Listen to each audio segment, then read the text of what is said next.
I got nightmares in my head, I fear that the thoughts build up until I can't hear, that my mind fills up into a creature.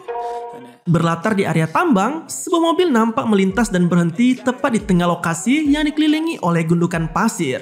Terlihat seorang pria yang tengah mabuk berat keluar dari mobil, sementara satu wanita lainnya terdengar tengah berteriak minta tolong dari dalam. Dengan langkah yang sempoyongan, pria tersebut lalu menghampiri wanita yang saat itu tengah berada di kabin belakang. Di tengah hujan yang lebat, si pria mabuk berusaha memperkaos wanita yang ia sekap. Namun alih-alih hendak buang air kecil sebentar, pria tersebut lalu keluar dari mobilnya dan meninggalkan wanita yang masih terikat itu di dalam mobil. Di luar dugaan, aksi tak seronok yang hendak dilakukan oleh si pria mabuk ternyata juga turut dilihat oleh sesosok misterius dari kejauhan. Sosok yang mengenakan penutup kepala itu agaknya cukup geram dengan perangai buruk dari si pria mabuk. Berbekal sebilah pisau yang dibawanya, sosok misterius itu lalu memotong seonggok pisang dari si pria mabuk yang ada di sana. Dan film pun dimulai. Dikisahkan Inspektur Vikram yang kala itu tengah dalam perjalanan menuju kantor tiba-tiba dihubungi oleh salah satu bawahannya. Dalam sambungan telepon itu, bawahannya melaporkan soal ditemukannya mayat di pinggir jalanan kota Chandigarh. Mendapat laporan tersebut, Vikram pun dengan cepat menuju ke TKP.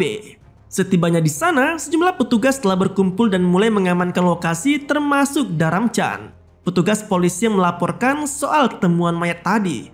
Anehnya, mayat yang disinyalir merupakan korban pembunuhan itu rupanya ditemukan dalam kondisi tak mengenakan pakaian.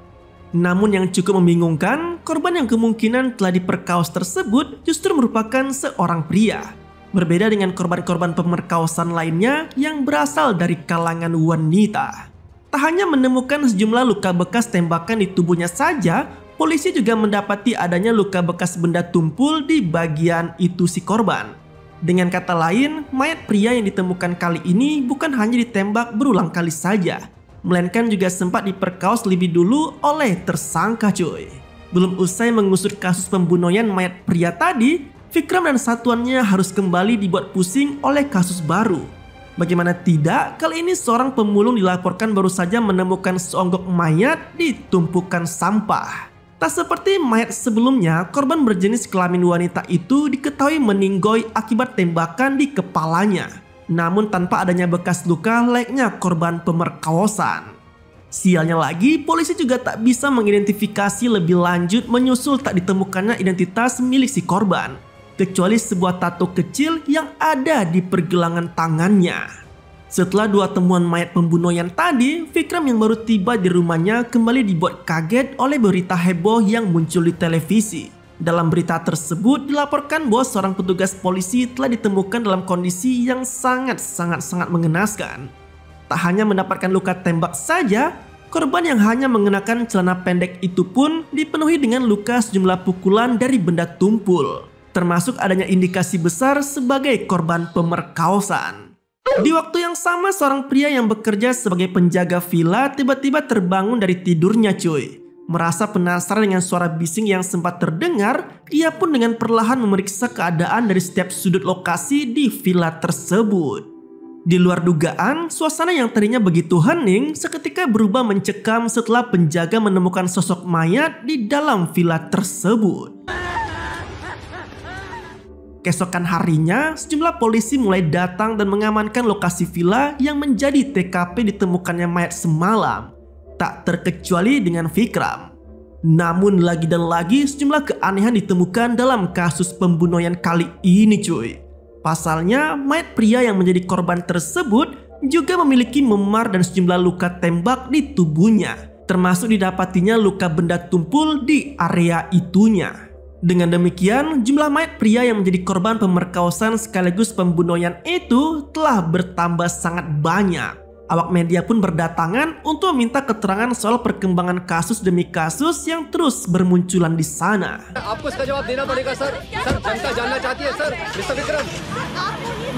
Di sisi lain, hiruk pikuknya suasana terminal bus di kota Chandigarh telah membuat seorang gadis desa menjadi bingung setelah dirinya tiba di sana. Gadis yang diketahui bernama Isa itu rupanya baru pertama kali menginjakkan kakinya di Chandigarh. Tujuan kedatangannya tak lain adalah untuk mengadu nasib di kota tersebut cuy. Setelah cukup lama mengitari terminal bus, ia lalu dijemput oleh kawan lamanya yang bernama Shalu. Meski sudah sangat lama tak bertemu bahkan sangat jarang berkomunikasi, namun keduanya nampak cukup akrab, terlebih dengan pembawaan Shalu yang nampak humble dan begitu welcome pada Isa. Usut punya usut, Shalu dulunya adalah kawan lama Isa di kampus dan kini telah hidup cukup mapan di kota Chandigarh.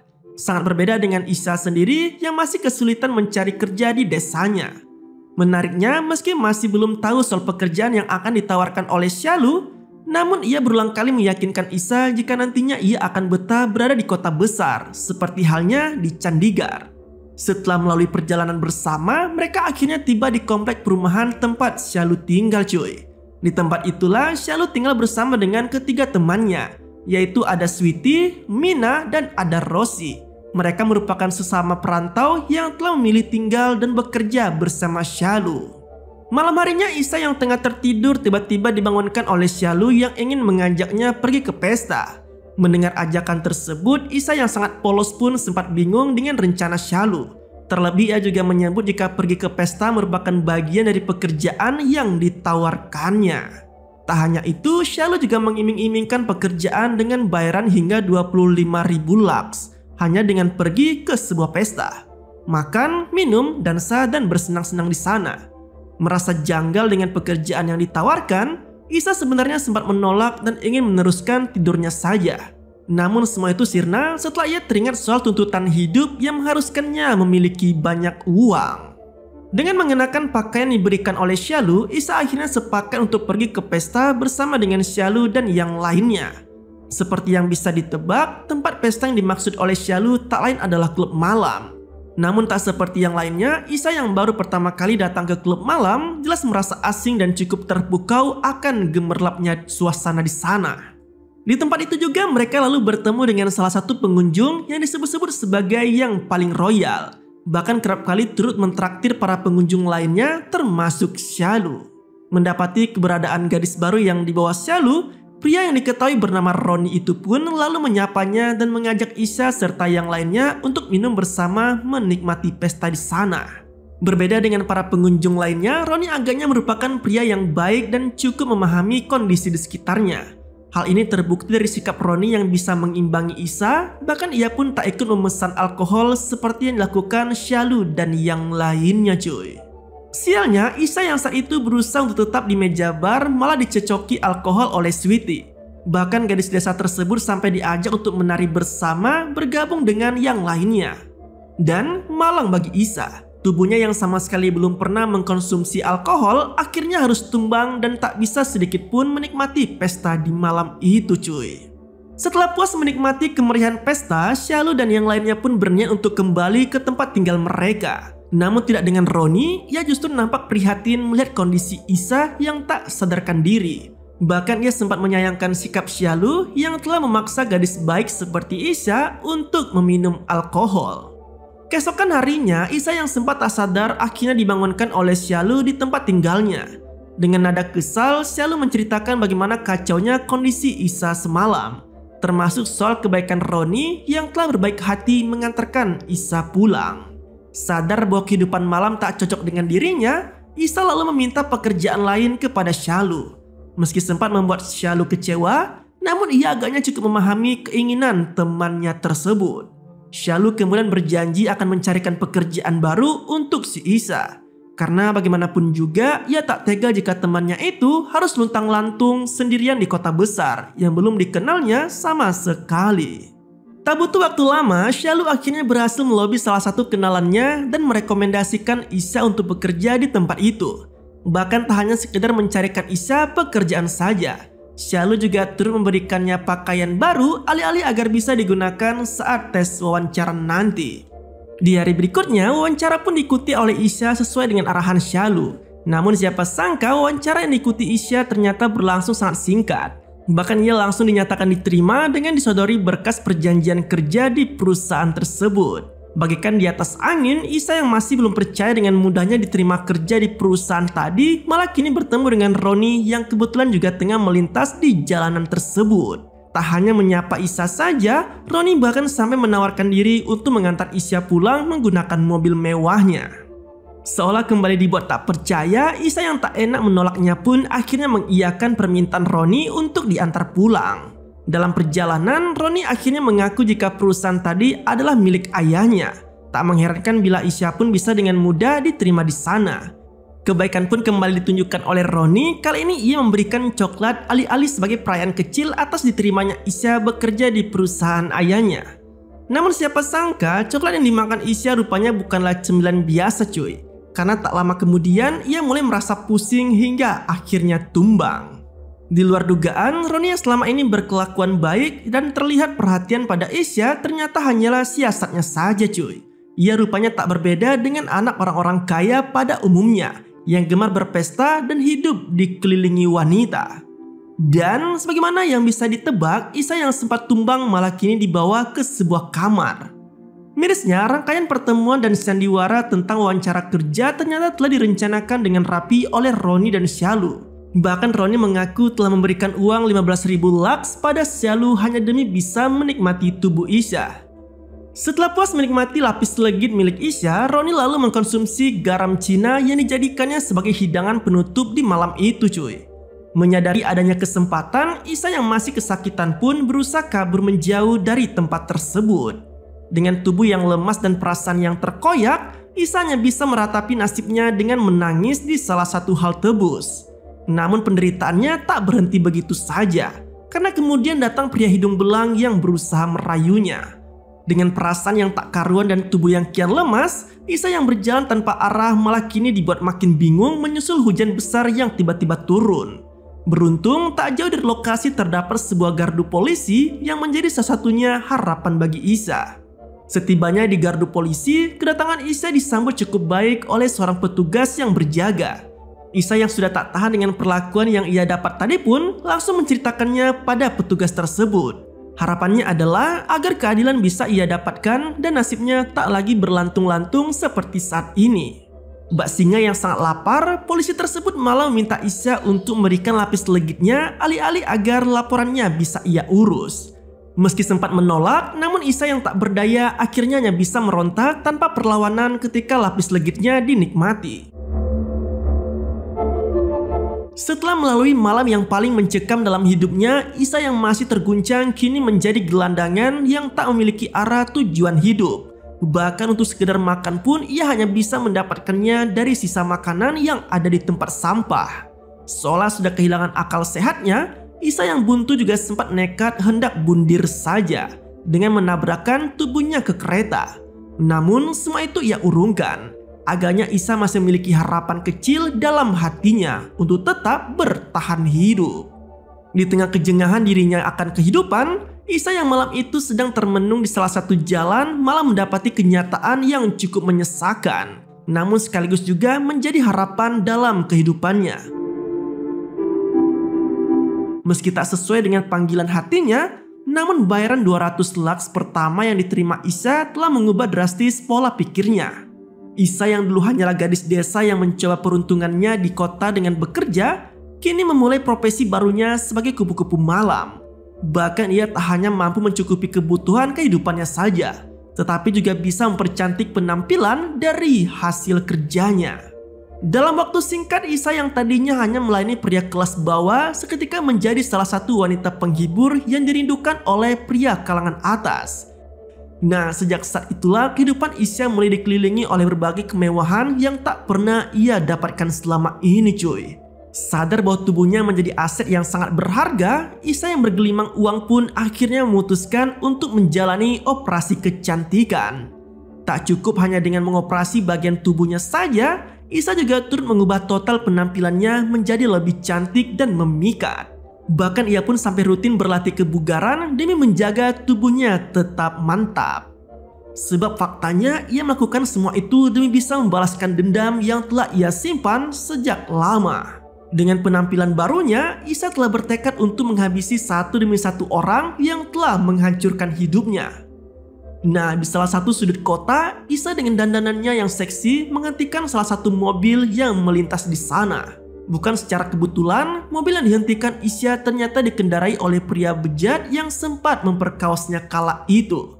Dengan bahasa tubuh yang genit dan menantang, Isya berhasil membuat pria tersebut menjadi tumbang setelah memberikannya narkoboy dengan dosis yang sangat tinggi. Namun, itu barulah awal dari segalanya. Isya tak langsung membunuhnya begitu saja cuy. Ia justru memilih untuk lebih dulu merudal paksa pria itu dengan caranya sendiri. Tak puas hanya dengan membuat pria tadi terkapar, Isya lalu melesatkan sejumlah tembakan ke tubuh pria itu hingga membuatnya meninggoy seketika. Aksi serupa juga kembali dilakukan Isya pada petugas polisi yang sempat memperkaosnya. Dengan menggunakan trik murahan, godaan Isya berhasil membuat polisi itu terperdaya. Tak hanya menusukkan dari belakang saja, Isya juga turut menembak matoi petugas tersebut cuy.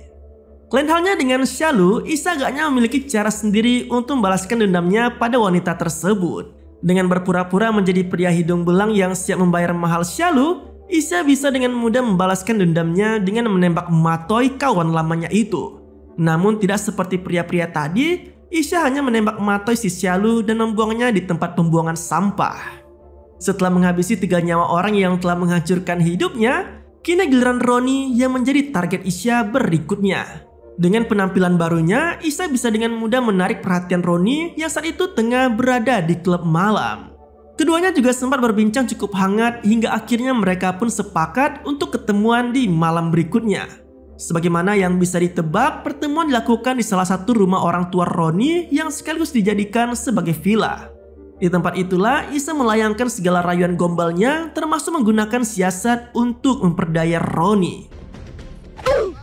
Tanpa banyak basa-basi, Isya yang sudah dibalut amarah pun langsung menghajar Roni dan mulai memperkaosnya dari belakang. Belum cukup dengan hanya merudal paksa Roni, Isya juga turut menghabisi nyawa pria itu dengan sejumlah tembakan. Kembali ke masa sekarang, sejumlah temuan mayat yang menggegerkan kota Chandigarh perlahan mulai memberikan petunjuk pada Vikram, terutama dari tato yang ada pada mayat wanita di tempo hari. Dari sinilah ia mulai mencium adanya kejanggalan, terlebih ketika Vikram mendengar sendiri sejumlah informasi dari teman-teman Shalu.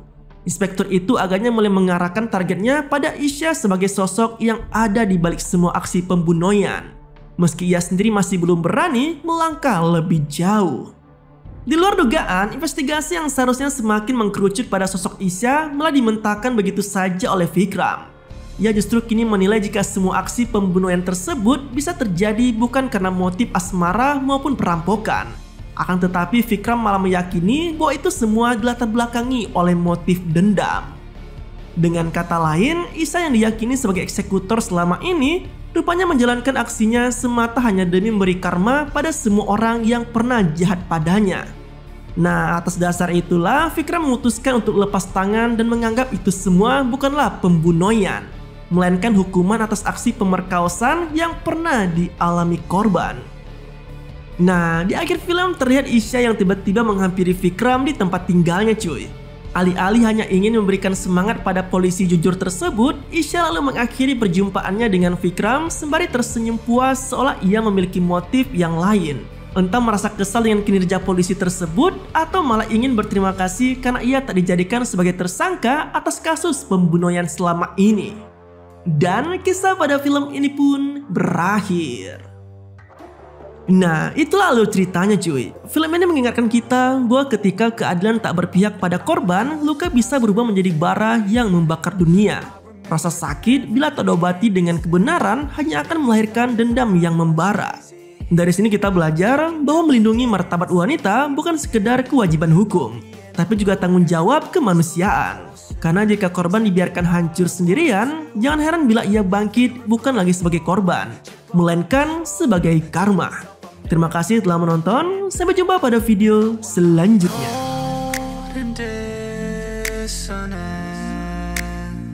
I'm losing my innocence, and you don't know my intent, and now you